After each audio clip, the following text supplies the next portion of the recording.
ពាក្យថាអ្នកមានទ្រព្យគឺគាត់មានចំណូលជាប្រចាំ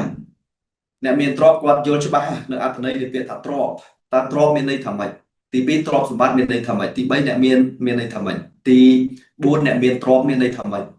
តើបងមានអីចាំចូលរួមហេតុអីបានជាបងចូលរួមកម្មវិធីនេះម្ដងហើយម្ដងទៀតហើយកន្លងមកទៅពេលចូលដល់បងបានអីខ្លះ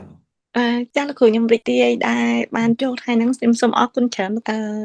និយាយទៅខ្ញុំស្គាល់ឃើញថាពេលណាខ្ញុំចូលកម្មវិធីលោកគ្រូខ្ញុំតែងតែមានអារម្មណ៍ដូចយើងស្វែងរកអ្វីមួយដែលយើងកប់ក្នុងជ្រៅដែលយើងរកអត់ឃើញលោកគ្រូហើយពេលលោកគ្រូ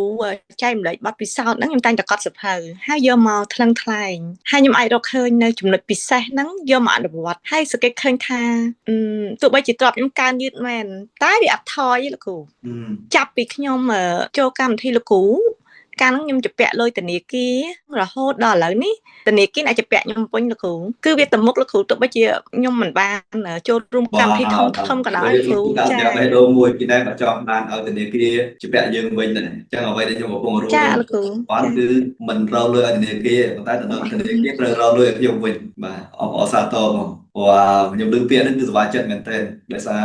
ខ្ញុំបង្កើតទស្សនវិជ្ជាមួយសម្រាប់ខ្លួនខ្ញុំហើយភរិយាហើយនិងបងប្អូនយើងផ្សេងទៀតយើងធ្លាប់តែជពាក់លុយធនាគារឥឡូវក៏យើងនៅតែជពាក់ដែរប៉ុន្តែការជពាក់របស់យើងគឺជាពាក់បំណុលល្អយើងត្រូវប្រកាន់ពាក្យមួយគឺបំណុលល្អសម្រាប់បងប្អូនដែលចាប់អារម្មណ៍សិក្សាចំណេះដឹងផ្នែកហិរញ្ញវត្ថុដោយឥតគិតថ្លៃជួបជាមួយនឹង Master Context កម្មវិធីរបស់យើងបងប្អូនអាចសិក្សាបានពីគ្រប់ទីកន្លែងដោយសារជាកម្មវិធីអនឡាញហើយបងប្អូនអាចណែនាំមិត្តភ័ក្តិបងប្អូនឲ្យអញ្ជើញចូលរួមផងដែរដើម្បីស្វែងយល់អំពីចំណេះដឹងផ្នែកហិរញ្ញវត្ថុសូមកុំភ្លេចទាក់ទងមកក្រុមការងារឬក៏ផ្ដល់ជាលេខទូរស័ព្ទដើម្បីក្រុមការងារអាចទាក់ទងផ្ដល់ព័ត៌មានលម្អិតជូនដល់បងប្អូនទាំងអស់គ្នាអរគុណច្រើន